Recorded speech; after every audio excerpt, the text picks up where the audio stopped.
Hello, everyone. Welcome to this episode of Dr. G's Think Tank on Resilience. I'm really glad that you've joined us. I think you're going to be so amazed and impressed with the incredible featured guests that we have this month. And this is a topic that I really believe serves everyone. Let me start off by introducing one of our guests. Lisa Bloom, founder of Story Coach, works with organizations developing transformational story leaders. Doesn't that sound cool? I want to be a transformational story leader. She helps work on creative yet resilient cultures and leading powerful change processes with the power of storytelling. Lisa is herself a professional storyteller, accredited coach, author, mentor, and leadership expert. And her groundbreaking techniques have enabled her to grow her business and take to the stage, where she speaks internationally about this approach to leadership and coaching. She's the author of 3 best-selling books on storytelling. Lisa, hello, and thanks for joining us. Hi, thanks for having me. I'm happy to be here. Lisa, I want to start off by asking you this question. What's a mistake that people make around storytelling? I thought a lot about this question because I think there's lots of mistakes, but if we hone in on the one, it's actually about the one. I think people assume that there's only one story. They have to find the one story that represents themselves, or the one story about their team, or the one story about their business. And I think it's really important to understand that there are many, many stories. So what I love doing most is helping people understand how to create stories, rather than just how to find the one story. So So it's not that's that there's one right answer. exactly. There are many different stories. So it's how do you cultivate the ability to not only tell a powerful story, but also hear the stories around you. And then oftentimes there's a co-creation of a story, particularly amongst teams and particularly around products. It's how do we co-create the experience of our clients or the experience of the team and come together with a story that's, or with oftentimes several stories, depending on the situation. That rings true for me in medicine. When I trained to be a doctor, we were very much the mandators of the story, right? Doctors Mm, were in the 1990s and even a little into the 2000s. It was very parental medicine. We said what was mm, happening to you. You told us how you felt, but we told you what was happening to you. We told you what you needed to do. And there's been a really healthy shift in medicine that we now co-create the plan, the story of what is happening and the plan about what will happen with our doctors. And so it's easy for me to nice. see how it's healthier to co-create a story and to recognize that there are different, not just perspectives, but actually different stories and not just one right answer. Thank Absolutely. you. Okay, Tracy Friedberg is the director of the Tisch Center for Jewish Dialogue, where, among other initiatives, she teaches participants to use their own stories to build resilience in themselves, their families, and their communities. Tracy served as senior advisor to 2 of Israel's ministers of diaspora affairs and served 2 years in the Israeli Defense Force as a representative to the Palestinian population in the West Bank. Tracy is currently pursuing a doctorate in sociology, and she holds a master's in Jewish peoplehood from the University of Haifa. Tracy, hi. Hello, good to be here. Thank you so much for having me. I'm really glad that you're here, and I want to ask you, from your point of view, what is a mistake that people make around storytelling? I think that we can often focus a lot on the content of the story, a good event, a bad event, an exciting one. But we find that the correlation between a story and resilience has less to do with content or the size of the event, big or small, but rather the structure of the story that we tell. So focusing less on the content of story and more of the structure as a way of building resilience, how we choose to tell it. I bet we're going to talk more about this, but will you dive a little bit deeper for me? When you say structure, what are you talking about? So I'm talking about the way that we choose to tell that story, how we tell it, and how we receive it. So there can be an objectively good or bad event. Let's say you lose your job. Okay, that you would say negative. But the way in which you choose to share about it is what's going to allow you to draw resilience from it for the next stage or not. And the same with a good event. You win the lottery, you get married, amazing. If you tell it in a way that only is going up, right? That this is a rags to riches kind of story. It can leave you surprised when something along the way happens that doesn't match that narrative. So placing that story in context and focusing on how you tell it is what allows you to build resilience in the long term when the next story comes around that may or may not fit in with the previous story that you told. That's really interesting. Bruce, who's with us today, said in the chat, Simon Sinek says to start with the emotion and suspense of the story rather than set it up, and then you go back and show its relevance. So that's also interesting in how people receive it. But what I'm hearing you talking about is the arc, that if you end on, and so everything is terrible, or you end on, so everything is amazing, either way, it may not make you stronger in the face of whatever comes next in the story. Is that exactly? Okay, exactly. Terrific. Yeah. And Bruce, thank you for reminding me that I'd like to invite everybody who's with us to drop comments and questions in the chat. We'll get to a section of this that I will hold open for the questions of people who are joining us today, although I have enough questions to fill several hours and not just the 45 minutes that we have together. And I would like to get to talk to our third amazing guest. Joshua Reynolds is a marketing consultant and executive coach who's worked with high growth companies globally for more than 15 years. Josh was originally trained as a criminal prosecutor. There are some stories there, Josh. And since then, he's been a market analyst, a WPP agency CEO, and a data science startup CMO.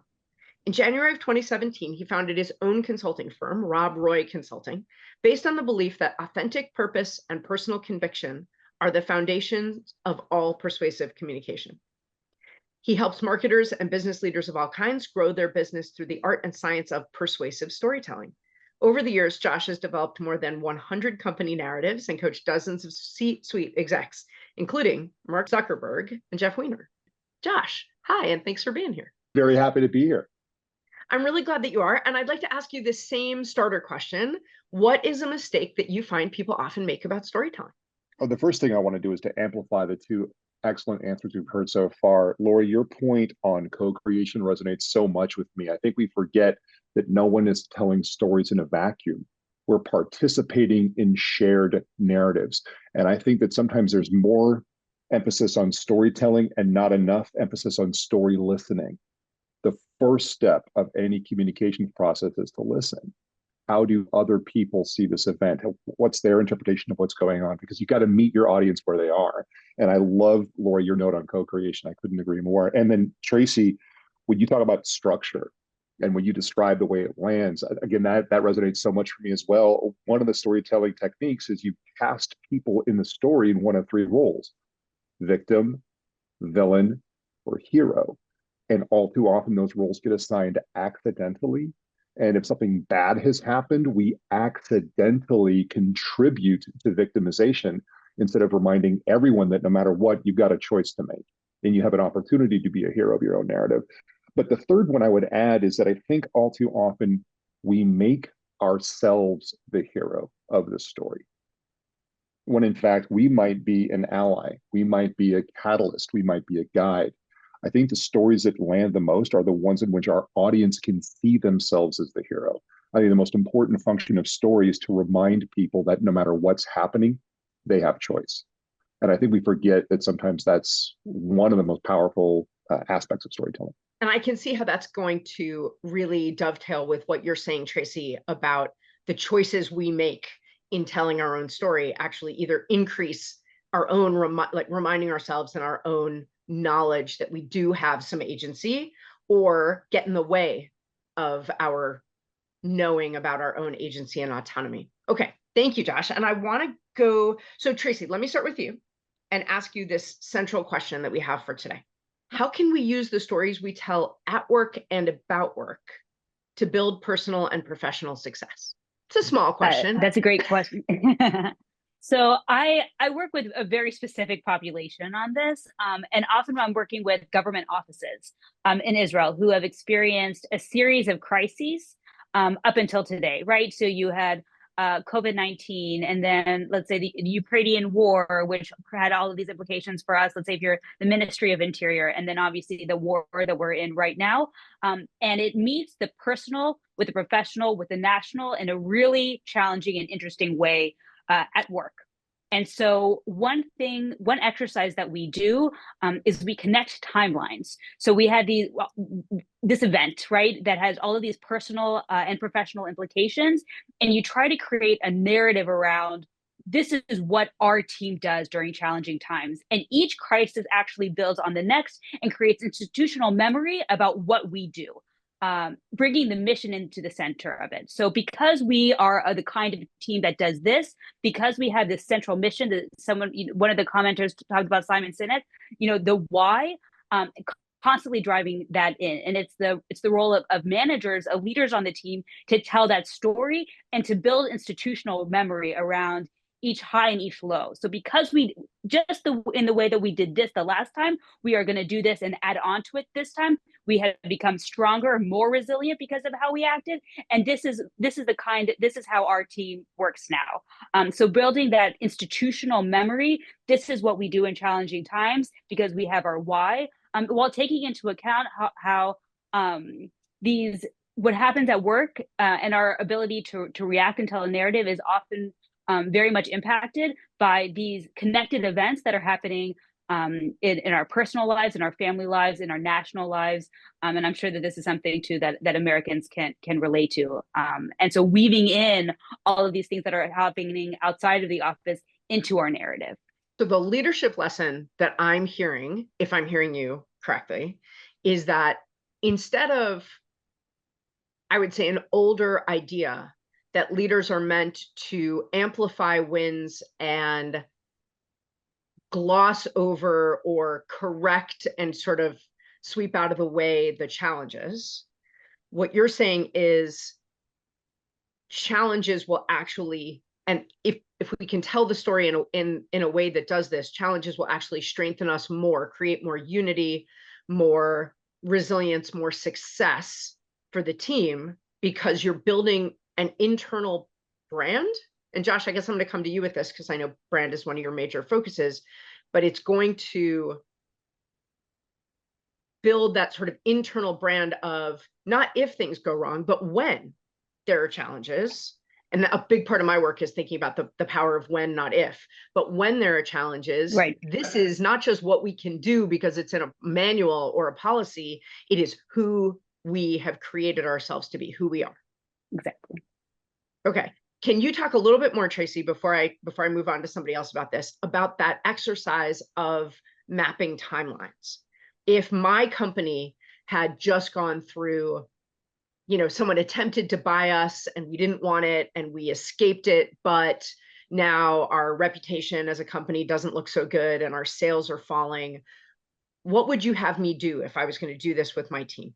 So we do a team exercise. So let's say we take that event, which more or less had a beginning or an end date, this challenging period of time, October 2024 to October 2025.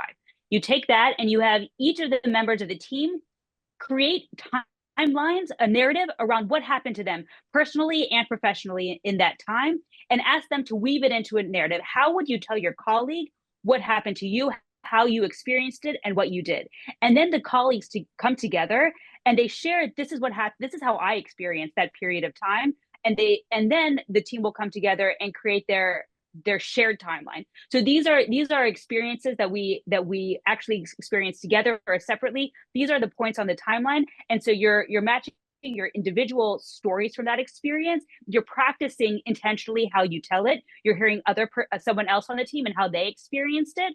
Again, sometimes connecting things that happened outside of the office, but that impacted how they showed up to work, and then weaving it into a shared timeline, actually mapping on a shared sheet. These are points on our timeline. So you're actively creating an individual narrative. This is what I did as a manager, as whatever in this situation, and then a team narrative. This is how we got through it together, taking into account all of these different elements. So that's a practical exercise, a very intentional way of creating a team story that then you would take with you again to the next time something good or bad happens.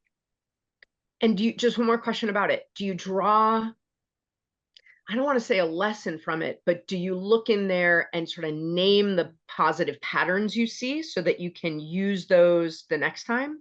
Sure, of course, because then that's when you're pointing out culture, right? So this happened, and then we did this. We showed up for that person on their hard day. So then the facilitator or the manager can look at what we did, and this is because this is what we do, right? And so then that builds on itself.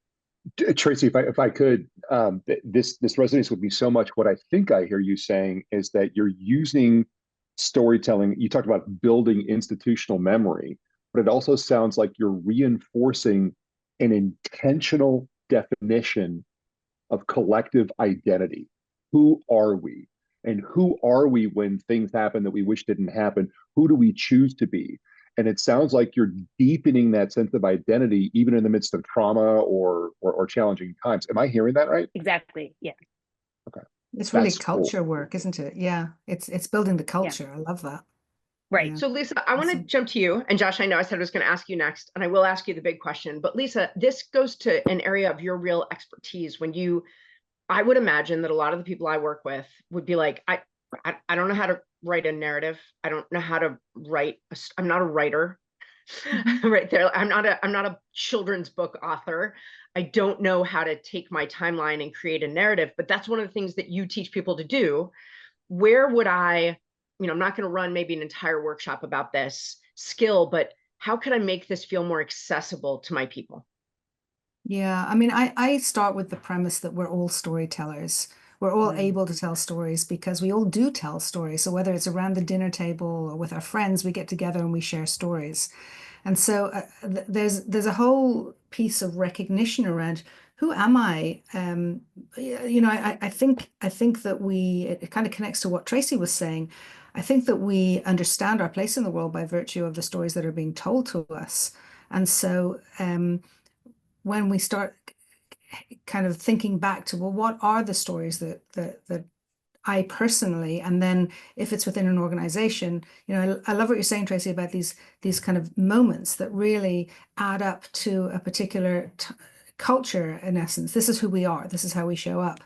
And what I love to do is to draw people's attention to that simple moment, the pivotal moment where something happens and we sense it, and something shifts and the world is not quite the same after as it was before. And that's the seed of all story, in my opinion. Our human experience, where we experience something that just has us see things differently. And that's, as I say, that's the seed. And then from there, we can craft it into a story. But once we understand where we can find our own stories, I think the next piece is to understand how that connects to the group. And very often, we have an experience that feels so incredibly personal and different to everybody else's experience. But when we get together and we share our experiences, we can find so many common characteristics that in fact all our stories become universal, and then we feel connected. Because at the end of the day, I really believe that story, and this kind of answers that question you asked about using stories at work, is it's about connection, it's about creating connection, and it's about building trust. And it happens really powerfully when we share stories, and not just the hero stories around the project that was a success, the failure stories, but also individual stories, who we are and how we're showing up to work and to our lives. And so that ties into Josh's statement that although of course we all want to cast ourselves instinctively as the hero in our story, when we look for ways that we connect to other people, then we can see, was I a guide? Was I accidentally an obstacle? Was I an ally? Was I a bystander in that moment? Yeah, I totally agree with Josh's assessment of, like, I don't believe the storyteller should ever be the hero. I think the Wait, role never. of a I love being the hero. In order to have real impact on the audience, they need to feel like it's their journey. And I agree with what you said, Josh, around kind of the great story. The way I talk about it is how you know a great story has been told. It's when the audience, the individual, hears the story and sees something about themselves that they never knew before or they'd forgotten. And they see the potential and they see the possibility and they see what's possible for them. And in the context of their business, what's possible for the team, what's possible for the product, what's possible for the organization. And it's nothing to do with the person who tells the story. The person who tells the story is just enabling that and is creating an experience for the audience or for the listener. I want to push back on that a little bit, Lisa, because I've heard you say in other work that we've done together that some of the most powerful stories are the stories we tell ourselves. Mm-hmm. And so if I'm telling myself that story, And I guess I'm not pushing back like arguing, I'm pushing back to better understand how should I think about, like, if I'm going to tell the story of losing my mom, which is a really hard thing for myself. And this story, I'm an only child, so I don't have siblings that I could get their perspective on it. And I was really alone with her a lot of the time that she was in hospice. And so I find myself telling myself this story a lot when the anniversary of her passing or her birthday or those things come up, but also times when I'd have called her. It was 10 years ago, but still, I definitely have, moments in a week or a month where I was like, oh, I would call my mom. I wish I could.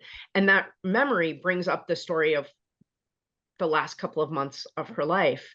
And I want to be able to use the story that I tell myself about my relationship with her to build my success as a woman, as a mom, as a person.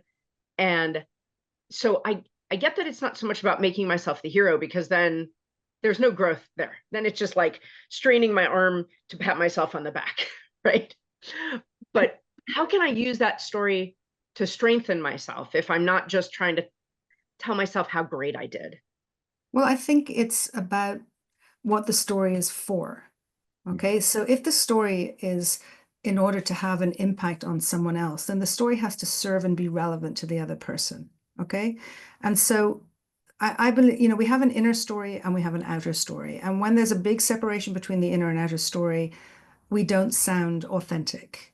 And so our inner story, the outer story is, look what a great mom I am and what a great daughter I was. And you feel great, but inside you're feeling like, actually, I didn't really show up for her. I'm not saying that's the situation, obviously. Right. But like, Yeah, if but you when knew there's the a lack truth, you of wouldn't actually think that. Yeah. Yeah, but there are often times where we have fears, we have an experience that we're believing to be a certain way, and that impacts our self-belief. And that's an inner story that's a sabotaging story on some level or another. And then if we try and tell an outer story that says the opposite, it's just not going to sound authentic. But I think the point of telling a story that you want to have impact on others is to be able to find out, like, how will it serve them. So if you're telling a story about your relationship with your mother who passed away, that's probably going to connect fairly quickly to the story I have about the relationship I had with my father when he passed away. And that's why it touches me. It serves me to bring me to a place that you want me to go to, presumably. Again, we're talking about a business context here. This isn't about two friends Yeah. talking about our parents, right? This is about how do we want to, for example, talk about resilience and the resilience of that family dynamic. Then you need to think about, well, what am I trying to do? What's the message I'm trying to deliver to the audience? How will this story serve them? If it's about going through your own process, then it's not ready to tell to your audience yet. That makes sense to me. But I think, to Tracy's point, our personal and professional stories overlap so often that we do find Absolutely. ourselves, not just me as a doctor, but I think we do in our workplace, find ourselves talking to people who are in grief or in dealing with a trauma or a personal success or change. Like, how many times at work are you talking to someone who's expanding their family in some meaningful way, or moving home or something like that? Okay, right. Josh, how can we use the stories we tell at work and about work to build personal and professional success? Just two quick things that I want to say to amplify. First of all, Lisa, forgive me for calling you Lori by accident earlier. Appreciate the patience on that. Lisa, what you're saying about the difference between the inner and the outer story, I think bears repeating. I work in the realm of persuasion, persuasive storytelling, and we follow a rather unorthodox rule of marketing communications, and it's this: find the truest thing you can say, not just defensible with evidence, but find the story that has emotional truth that you believe in. And when you do, it's amazing how much additional consulting you do not need. Because I agree with you that everyone's a storyteller. And Tracy, the point that you're making earlier on identity, I mean, Aristotle described the pillars of persuasion, and the first one was ethos. Who are you and who do I think you are? Identity is the pillar of persuasion and that personal connection. I just wanted to call out, Dr. G, that point that's been made so far is absolutely critical. What I would like to add to the conversation is that there is a structure, a universal structure, and I think that Tracy, Lisa, and I have been alluding to it. I understand that structure through the work of Joseph Campbell in The Hero's Journey. I think many of us who work in storytelling at least in some ways familiar with that universal story model. It's just the way the human brain works. And there's a 12-step hero's journey that's been well documented. We broke it down into 5 steps because in the corporate world, the 12-step journey was a little cumbersome to work with. But 5 Shakespearean acts was easier. Change is chapter 1. Something changes, something happens. And that's an objective, observable thing that happened. Now, everyone sees that event. Tracy, the point you've made earlier, everyone experiences the event a little bit differently, sees it from a different perspective, but a thing happened. A thing happened, a change happened. Chapter 2 is change creates a challenge. Now we are personalizing. We are feeling what that change means to us. And that's different based on who you are and where you are in the world and what moment you are in your life. So there's a change and then there's a challenge. But then the 3rd chapter, and this is the one I think that's most important in storytelling, is the shift in thinking. What if I saw this in a different way? And this is where choice comes into it. I remain moved to this day by the words of Viktor Frankl, who talked about the last remaining human freedom is the power to choose our response to any given situation. This is a Holocaust survivor who went through the worst imaginable experiences, who found choice in how we choose to respond. That is, to me, the seed of the story. So something happens, it doesn't feel great, but I choose to look at it through a different lens. And then chapter 4 is enter the hero. And if that's the audience showing up in a new way, if that's me as a witness to how I've seen other people show up, I can show up as the hero of the story if it helps other people see the heroic element in it. It's not about aggrandizing me. It's about showing how you can approach this moment with choice and intention. And the 5th and final piece of the story is the question you leave them with, the viral question. How will you approach this challenge? Who do you want to be in this moment? What becomes possible for you if you look at this differently? So change, challenge, shift in thinking, enter the hero, and close with the question that invites them to see themselves in the story. That universal structure allows you to craft a story that's empathetic, connective, and most importantly, authentic. I appreciate that structure, Josh. I can see how to, and especially, Josh and Lisa, you both use these skills a lot when you were addressing an audience or helping someone else address an audience. So I want to encourage people who are thinking, I'm just talking to my 3 employees, or I'm just talking to 1 team member. If you can still see them as the person who's receiving the story, and to your point earlier, Lisa, that it's about how it's received and not just how it's delivered, that you have this opportunity to call them to the best version of themselves and to call your whole team, to Tracy's point, to call the whole team, who are we? I like that idea of moving from what did we do to what do we do? That notion, I just want to call out real quick, has been especially relevant with how many layoffs have been happening in the business world. I think layoffs are a point where narratives show up, both the internal and the external. And it's the one where we all too often add to the victimization, where if we're the ones that are doing the communication around a layoff, we may often feel guilty. We may feel bad. And we over empathize. Oh, you poor thing, you're getting laid off and I feel so bad. Or worse yet, we're handed a soulless, empty script from HR that prevents us from communicating any emotion whatsoever and creates even more distance. But if you can approach that moment, remember that the person you're talking to is not a victim. They're a human being with skills and experience, and treat them not as a victim, but just as a human in the way that we communicate it. Don't cast yourself as the villain. That means you don't have to cast them as the victim. Remind them that their best days are in front of them, and whatever you can do to help them, there's a way to shift the casting in that story. And so I do think it comes down to remembering with intention what role you want to play and what role you want your audience to play in that story. Lisa, would you take a minute to answer? So there's a question in the chat that I want to expand on. The question in the chat is, do our stories begin with our core values and then we build a narrative around that? Or, and this is my expansion, are we also using our narrative to find and maybe define more precisely our core values? So I think our values come through whether we like it or not. And it doesn't start with the values. Like, I mean, the values are there, they're embedded. So like what I always think is, you know, we have this experience in life. And whenever we have an experience that moves us, we're just we have to tell someone. It's a basic human desire. We go tell someone, we tell our family, our colleagues, our friends, our parents, our kids, whatever.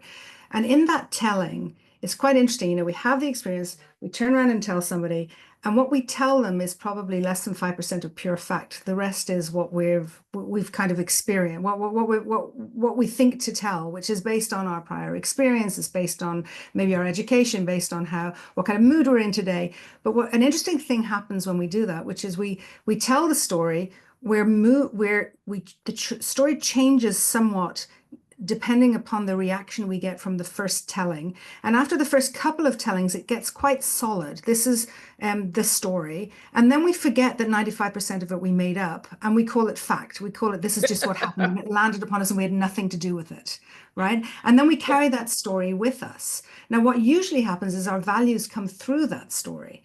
And sometimes the story is really powerful and it's part of the reason that we're successful and the reason that we do great things in the world. And sometimes the story is not so great and it's part of our inner story that holds us back. But the point is, whether you like it or not, your values come through. Even in the stories, as a performing storyteller, which was kind of my background in story, I always love to use fairy tales and folk tales. And I always notice that the fairy tales and the folk tales that I choose, oftentimes they reflect my values. And I haven't done it intentionally, but it's the stories we're drawn to. And there are some stories I hear that I know I would never tell in my life because I'm just not drawn to it. And often it's the exact story that brings forward values that are not top of my list of values. So I don't think it's something that we have to even think about that much because the values are embedded. They're there in the same way that when we have a conversation, our values are embedded in the way we speak and how we show up. That makes sense to me. Tracy, how does that, if you agree with that, how does that differ from really using story to refine mission for a group and like commitment to that mission? So I would say that we weave in values through the way in which we tell the story, and that's what expresses what we care about, our priorities, and that's what we pass on to. It could be to a team, to a child, to the next generation. About this is who we are, and this is what we care about, right? So if the story is about the family, let's say, right, this is what the family did, this is what happened, this is how we stayed together, this is why we're strong, and you tell that story to a child, the child is going to understand that this is what we value. And I feel a sense of connection, a sense of belonging based on those shared values, which I've inherited, which I'm going to pass on to the next generation and I'm going to use. I'm thinking about it intergenerationally, but it's the same in the workplace. This is what we care about. These are the stories that ultimately shape our identity, shape who we are, right? You weave it in through the story and then you pass it down. And then the team, or it could be the child, they receive these values as gifts, which are functional, which they can then use, right? So then they connect to it and have a sense and feel a sense of belonging or connection that's both interpersonal in real time. That could be based back to past employees, past families, or whatever the metaphor is. And then it's also to future ones, right? That when new team members come along, then you have a way of explaining who we are and what we care about. And those values are gifts. And speaking of gifts, I have one more strategy I'm hoping you'll share with us. I heard you at the beginning, and it makes total sense to me that it's not valuable to us to tell a story that really focuses or ends on, and that's why everything is terrible, or that's why bad things always happen to me.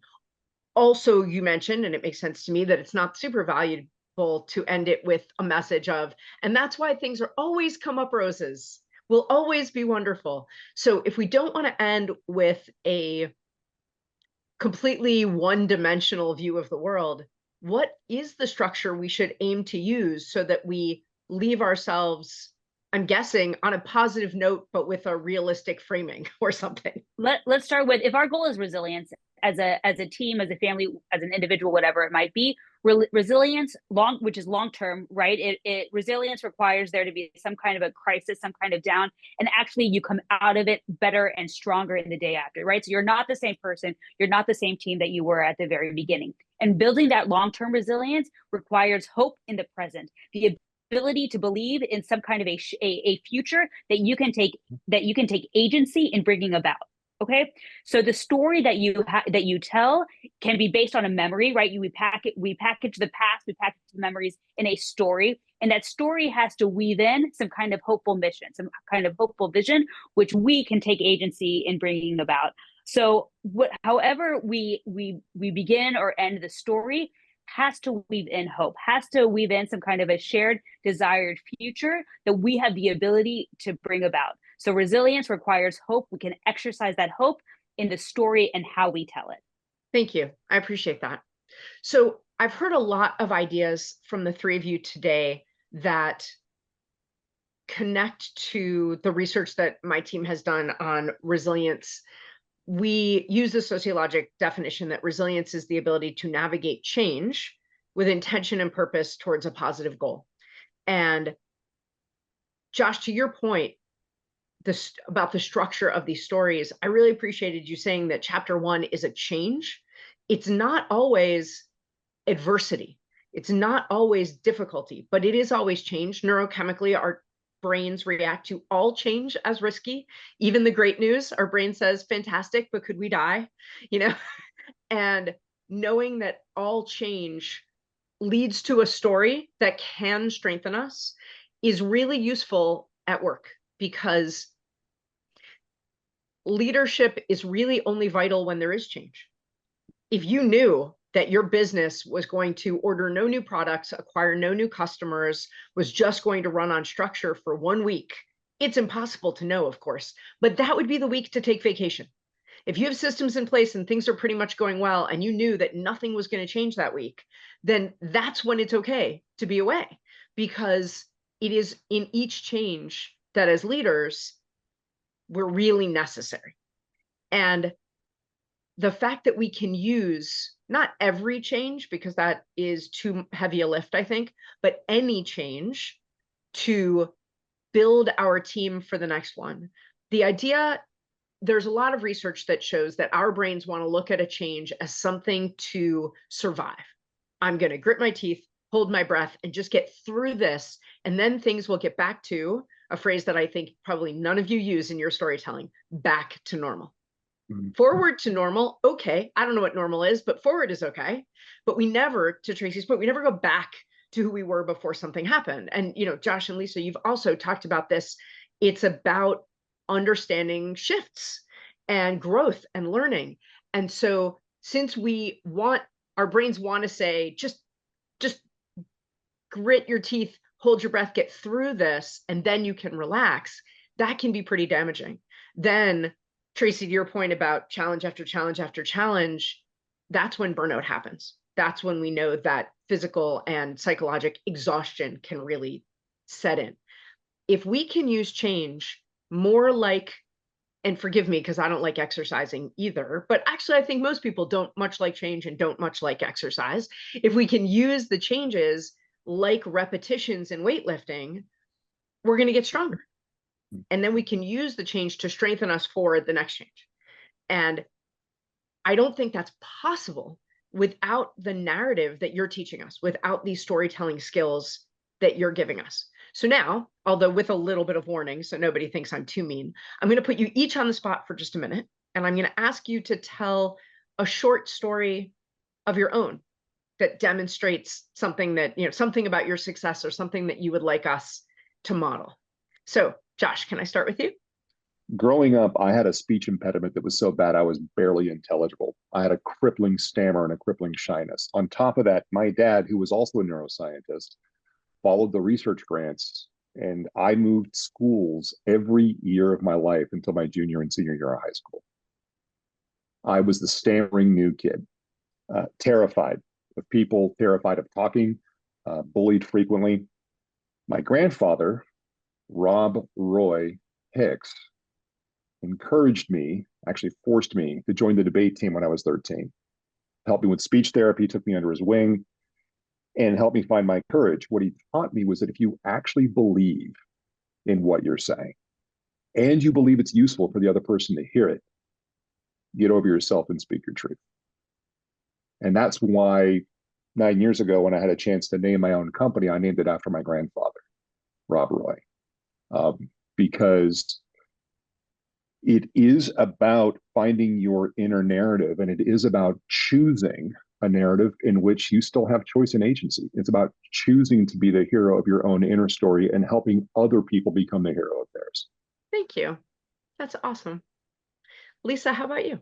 I'd actually like to tell a story, if that's okay. Not a personal Sure. story, but there's this story about a king who was fascinated about the concept of peace. And he wanted to kind of own peace, as kings do. So he asked for people to paint the perfect picture of peace. And many people try. He said they would give a great reward. People tried, and they brought paintings from far and wide across the land. And he deliberated for days, going through all these paintings to find what would be the perfect picture of peace. And finally, he was down to two paintings. The first one was a painting of a beautiful lake. It was calm, and it mirrored the mountains that were around it, full of lush trees and bushes. And above the mountains was this clear blue sky with a few puffy little white clouds. And it really looked like the most perfect picture of peace. And then there was a second picture. It also had mountains, it also had water, but the mountains were rugged and bare, and the water was this crashing waterfall that came down the side. And above the mountains was this gray sky with lightning, and the rain was coming down. It didn't seem like a peaceful place at all. But when the king looked closer at the waterfall, he saw that behind it there was a rock, and on the rock there was a bush, and in the bush was a mother bird, and she sat on her nest, and she looked perfectly peaceful.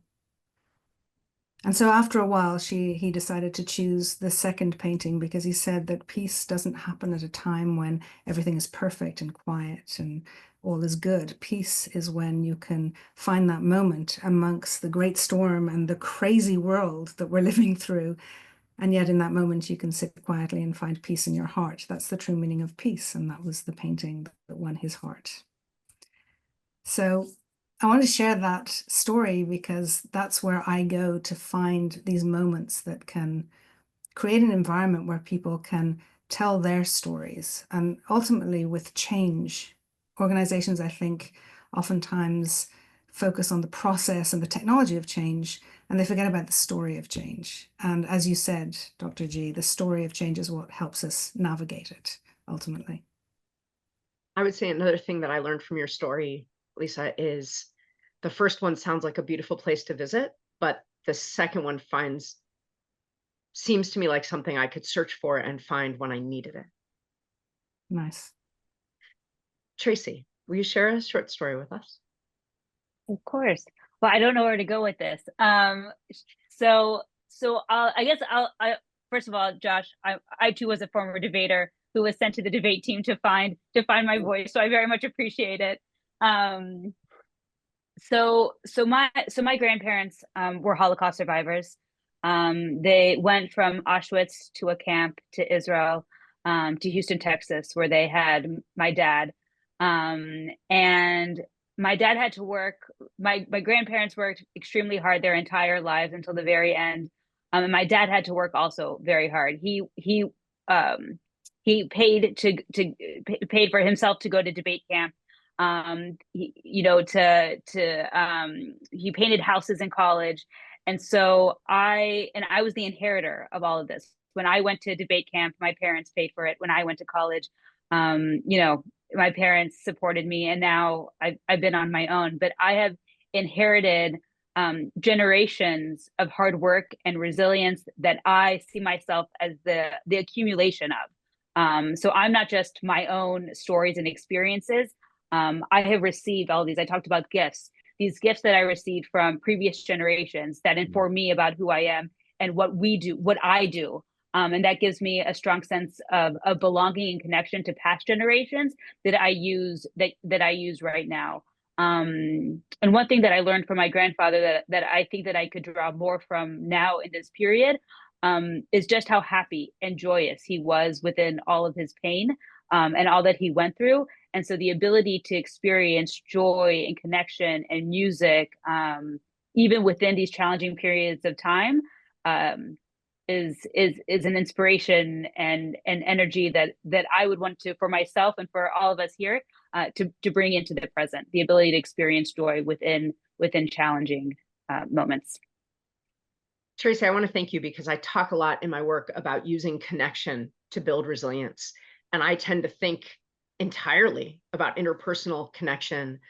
I very much appreciate the expanding that to think about connection over time, connection to the last person who had this job, the connection to the next person who'll be doing what I do, that even if I won't meet them or can no longer talk to them, that I get to become a link and can use those connections to strengthen my own resilience. Thank you all for joining me. I really appreciate your time, everyone who's here with us today.